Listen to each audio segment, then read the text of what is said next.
통일교가 민주당과도 접촉을 했다라는 진술이 잇따라 나오면서 파장이 커지고 있습니다. 이런 가운데 김건희 특검이 해당 의혹을 다른 수사기관에 인계할 예정이라고 밝혔습니다.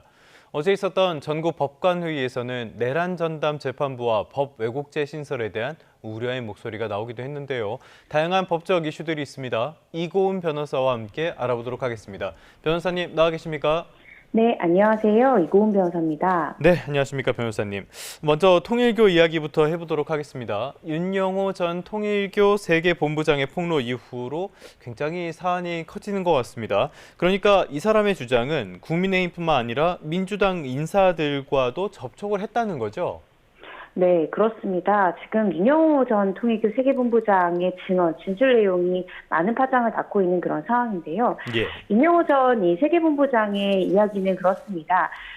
지금 2022년 대선을 앞두고 국민의힘뿐만 아니라 이 민주당 인사와도 여러 차례 접촉했다라는 거죠. 그리고 문재인 정부 시기였던 2017년부터 2021년까지는 민주당과 더 가까웠다 이렇게 이야기를 하고 있습니다. 예. 심지어 지난 2022년 교단 행사 전에는 현재 정부 이 장관급 인사 4명과 접촉했고 이 중 2명은 한학사 총재와도 만났다라고 발언했는데요. 이러한 발언이 지난 8월에 나왔다라는 점과 따라서 지금 이 특검팀에서 8월에 내사 기록까지 만들었다 이런 부분들까지 네네. 나오면서 그렇다라고 한다면 윤영호 전 본부장이 국민의힘 측에 대한 증언 부분에 대해서는 수사가 본격화됐고 심지어 재판까지 갔는데 왜 민주당 인사와의 접촉 부분에 대한 진술 이 부분에 대해서는 수사가 이루어지지 않았느냐 선택적 수사가 아니냐라는 등의 비판이 현재 나오고 있는 그런 상황입니다. 말씀하신 것처럼 그러다 보니까 선택적 수사다, 편파 수사다 이런 논란이 커지고 있는데요. 어제 김건희 특검에서 브리핑이 있었습니다. 통일교의 더불어민주당 지원 의혹은 수사 대상이 아니다라면서 선을 그었는데 이게 무슨 판단의 배경입니까?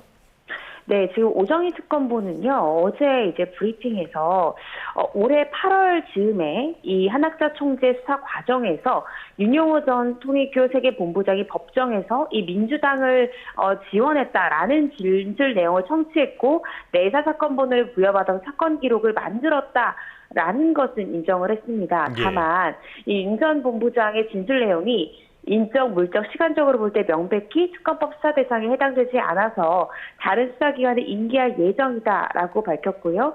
이렇게 이 민주당과 관련한 수사는 특검이 하지 않겠다라는 결정을 내리는 데에 내부에는 이견이 전혀 없었다라는 점을 여러 차례 강조하기도 했습니다. 그리고 예. 정당과 관련해서 특정 정당을 의도적으로 수사하지 않은 것이다라는 일부 시각은 전혀 사실이 아니다라고 오정희 특검보는 밝히기도 했습니다.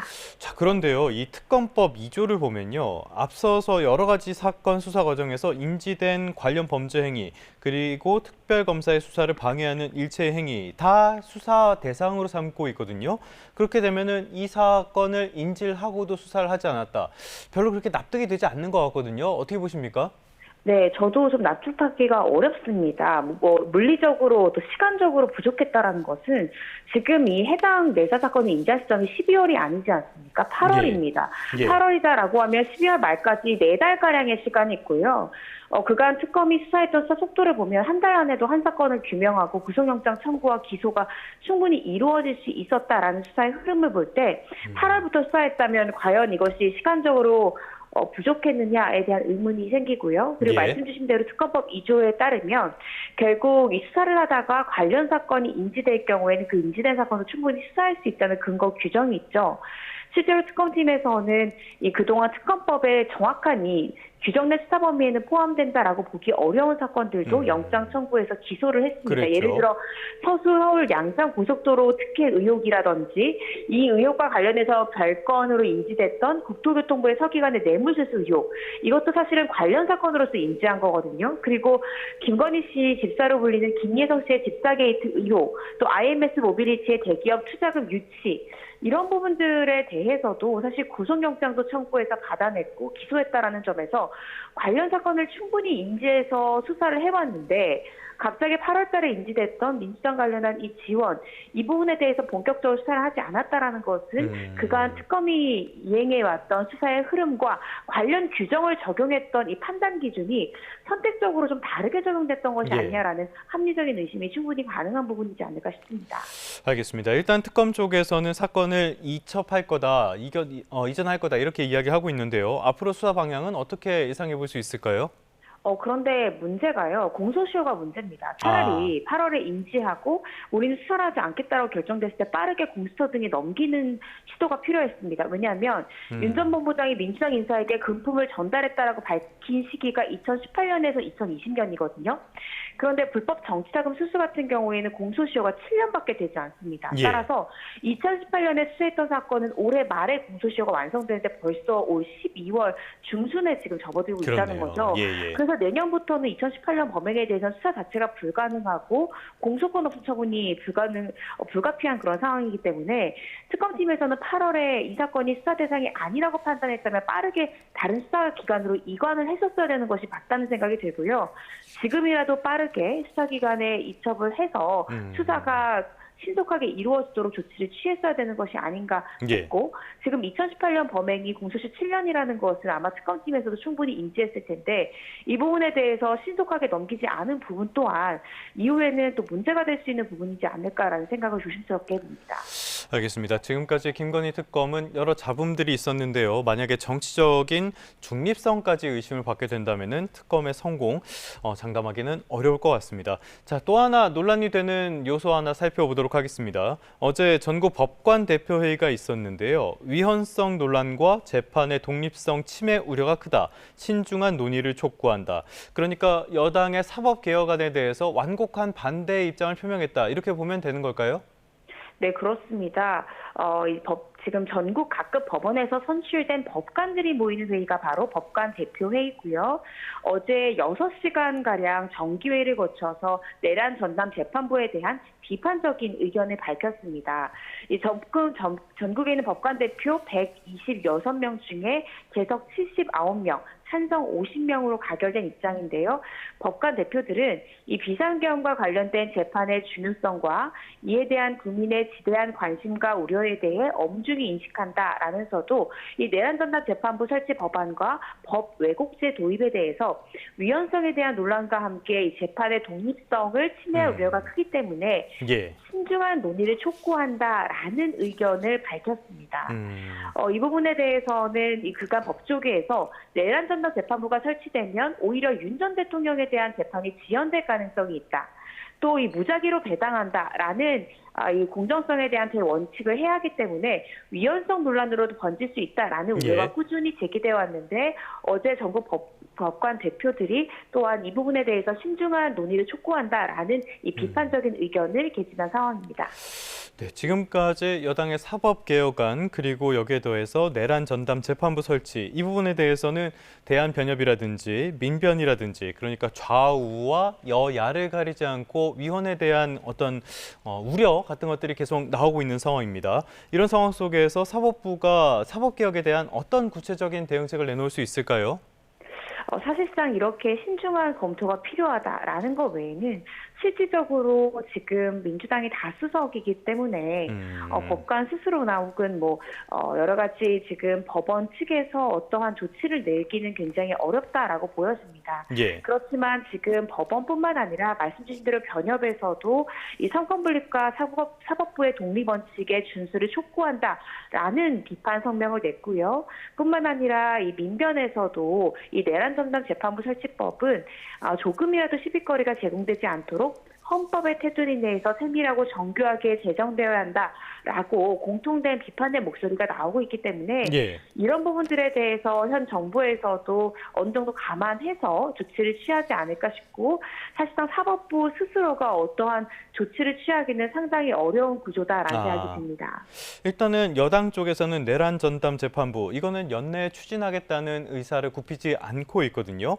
이게 어떤 부분에서 위헌의 소지가 있다는 겁니까? 일단 제가 아까 말씀드렸듯이 법원에서 법관에게 사건이 배당이 될 때는 무작위 배당이 됩니다. 예. 그래야만 내 사건을 담당할 재판부가 미리 특정되지 않아서 재판을 받는 사람들은 이 재판이 공정하게 진행된다라고 믿을 수 있는 것이고 신뢰감을 가질 수 있는 것이거든요. 예. 그런데 이미 내란 사건 전담 재판부가 정해진다는 것은 그 사건의 임의 배당성, 이 부분을 해칠 수 있기 때문에 공정한 재판이라는 것을 해야 할 수 있다는 점이 있고요. 또 내란 전담 재판부를 구성하는 후보를 추천할 때도 입법부뿐만 아니라 지금 행정부로 분류될 수 있는 이 사법부, 행정부로 분류될 수 있는 예. 법무부의 추천이 들어간다라는 점에서 삼권 분립의 이 독립을 해야 할 수 있다라는 우려들이 지금 제기되고 있는 그런 상황입니다. 그러니까 사법부 독립의 3요소라고 하는 인적, 물적, 그리고 재판의 독립 전부 다 방해를 받을 수 있다라는 지적인 건데요. 이런 요소들도 잘 귀담아 들어서 사법개혁도 차질 없이 진행을 했으면 좋겠습니다. 자, 이제는 연예계로 한번 가보도록 하겠습니다. 지금 연예계가 여러 가지 이슈로 시끄러운데요. 먼저 개그우먼 박나래 씨부터 살펴보도록 하겠습니다. 어제 방송 활동을 중단한다라는 선언을 했는데요. 그렇다면 앞으로 수사는 어떻게 진행될 걸로 보십니까? 아직까지 전 매니저 그리고 박나래 씨가 자신들의 이 고소를 취하했다라는 지금 이야기는 나오고 있지 않거든요. 그런데 어제 박나래 씨가 밝힌 입장은 전 매니저와 대면할 수 있었고 오해와 불신을 풀 수 있었다라고 이야기를 했습니다. 그래서 이후에 박나래 씨도 그리고 전 매니저도 서로에 대한 맞고소를 취소를 한다면 사실상 고소 취소된 사건에 대해서는 직접 수사하기가 어려운 측면이 있을 수 있습니다. 왜냐하면 이 고소가 된다 하더라도 이 고소인과 피의자의 진술 없이는 수사를 본격화하기는 어렵거든요. 그런데 문제는 이 박나래 씨 관련해서 소위 이 주사이모라고 불려지는 이 여성에 대한 수사는 본격화될 수 있을 것 같습니다. 이면태 전 대한의사협회장 같은 경우에는 이 주사이모라고 불려지는 사람에 대해서 검찰에 고발을 했고요. 복지부는 이 수사 경과를 좀 지켜보고 필요한 경우에는 행정수사까지 검토하겠다라는 입장인 만큼 현재 이 의료법 위반 등에 대한 이 고발 사건에 대해서는 설사 박나래 씨 측과 또 전 매니저들이 고소를 취소한다 하더라도 별개로 수사가 진행될 수 있는 그런 부분이다라는 생각이 듭니다. 조금 전에 말씀을 해주신 것처럼 주사 이모라고 불린 인물, 이 부분이 좀 논란이 되고 있는 것 같아요. 자격 논란도 있고 이게 마약류 관리 법률에 대해서도 문제가 있다. 변호사님께서는 어떤 부분이 문제라고 보십니까? 일단은 이 주사이모라는 사람이 과연 국내에서 의료행위가 가능한 의사 면허를 취득했는가, 그 부분이 수사의 가장 시작점이 될 것이라 보여집니다. 그 주사이모라고 불려지는 인물은 자신이 이제 외국에서 어떤 의과대학 교수로도 내가 활동했다라는 취지로 올렸지만 그렇다라고 해서 그 해당 국가의 의사 면허를 취득했는가에 대해서 정확히 밝히고 있지 않고요. 또 설사 외국에서 의사 면허가 있다 하더라도 일정 요건 하에 우리나라에서도 국내 이 의료인으로서 활동할 수 있기 때문에 과연 우리나라에서 의사 면허를 취득했는가, 이 부분이 수사의 시작점이 될 것 같습니다. 만약 그렇지 않는다 한다면 이 자체가 의료법 위반이 될 수 있는 것이고요. 그 외에도 전 매니저들이 폭로한 이 메시지 내용을 보면 이 박나래 씨가 잠을 잘 자지 못해서 처방전을 모으고 있다. 이 부분에 대한 대리 처방 의혹까지 나오고 있기 때문에 이 부분에 대해서는 약사법 위반 내지는 마약류 관리에 관한 법률 위반 향정 등의 혐의까지도 수사 대상으로 번질 수 있는 그런 상황입니다. 지금 박나래 씨도 이 부분에 대해서는 공동 정범이라면서 함께 고발이 됐잖아요. 이거는 무슨 뜻입니까? 네, 지금 어떤 입장이냐면요. 이 의료법 위반 부분, 그러니까 무자격자에 의한 진료 행위에 대해서 그 진료를 받았던 박나래 씨도 알았다면 이 부분에 대해서는 공범이 될 수 있다라는 점이고요. 또 심지어 그 대리 처방 부분 있지 않습니까? 박나래 씨가 약이 필요로 했고 그래서 이 주사이모가 아마 다른 사람 이름으로 처방받는 처방전을 의미할 텐데 이 타인의 처방전을 모아서 그 약을 주겠다라고 매니저한테 이야기했기 때문에 이 부분에 대해서 만약에 이것이 향정신성 의약품으로 분류가 되어서 의사의 처방이 필요한 그런 약물이라면 이 마약류를 수수한 것은 박나래 씨도 마찬가지거든요. 그래서 이 마약류 관리법 위반으로 함께 공범이 될 수 있는 그런 상황입니다. 그래서 아마 수사가 본격화될 것 같고요. 특히 마약류로 의심되는 그런 약물을 만약에 복용한 것이다라고 의심이 든다면 박나래 씨도 모발, 소변 검사 등을 통해서 실제 그러한 향정신성 의약품을 먹었는지 이 부분에 대한 수사가 될 것이고 만약에 그것이 복용됐다라고 모발뉴에 나올 경우에는 실제로 박나래 씨 이름으로 해당 약물을 처방받은 적이 있는지 없다면 결국 이자로부터 받은 것이 될 텐데 그런 부분들에 대한 수수 의혹까지도 공동 정범의 형태로 수사가 본격화될 수 있는 그런 상황입니다. 네, 알겠습니다. 지금까지 박나래 씨 이야기 해봤고요. 또 한 명의 인물, 연예계를 뒤흔든 조진웅 씨에 대한 이야기도 나눠보도록 하겠습니다. 지금 소년범 전력을 처음으로 보도한 매체가 소년법 위반 혐의로 고발이 됐는데요. 이게 소년법 70조를 위반했다는 내용입니다. 이 내용이 뭡니까? 네, 지금 조진웅 씨 관련해서 처음 보도했던 그 해당 언론사에서 이 조진웅 씨의 소년 시절의 이 소년보호 처분 이력을 확인했다고 보도했다는 거죠. 그런데 저도 소년 전담 검사로서 검사 생활 해봤지만 소년범이 예를 들어 재범한 경우에 먼저 앞서 소년보호 처분을 한 처분의 수위를 알아야 검사가 구형을 해서 서면 네. 구형을 해서 이 가정법원을 보냈지 않습니까? 근데 그때도 검사로서 재판부에 전화를 해도 소년범으로서 처분한 처분의 수위가 어느 정도인지 알려줄 수 없다고 판사들은 거부를 하거든요. 그게 소년법 제70조에 따라서 소년보호 사건과 관련 있는 기관은 특별한 경우가 아니면 이러한 조회에 응하여서는 아니 된다라는 규정 때문입니다. 하물며 검사에게도 소년보호 처분을 받은 이력을 공개하지 않는 법원인데 예. 어떻게 해당 언론사가 이 소년보호 처분을 정확히 확인했는가 이 부분에 대해서 이 변호사는 의문을 가지고 소년법 제70조에 따라서 어떻게 어떤 예. 기관이 이 조회에 응했는가 이 부분에 대한 수사를 좀 요청한 그런 상황입니다. 궁금한 게요. 그렇다면 실제로 처벌이 이뤄질 가능성도 있습니까? 이 부분에 대해서는 수사를 좀 해봐야 될 것 같습니다. 지금 이 해당 언론사의 기자 같은 경우에는 제보를 받았다라고 이야기하지 않습니까? 그런데 구체적으로 그 제보를 받은 사람을 측정해야 되고 제보를 받은 사람이 과연 보통 소년보호사건과 관련 있는 기관이라고 하면 보호관찰소 내지는 법원 있지 않습니까? 그 해당 기관으로부터 조회를 받아서 전달받은 것인지 이 부분에 대해서는 조금 더 사실관계가 규명이 돼야 될 것 같고요. 만약에 뭐 법원이라든지 이 소년보호사건과 관계 있는 기관이 이 조진웅 씨 본인이 아니라 피해자나 기자에게 조회를 해준 것이라면 그러면 그 해당 기관은 충분히 처벌이 될 수 있는 그런 예. 상황입니다. 알겠습니다. 연예계를 뒤흔든 소식까지 살펴봤습니다. 지금까지 다양한 법률 이슈들 이고은 변호사와 함께 알아봤습니다. 오늘 말씀 고맙습니다. 네, 감사합니다.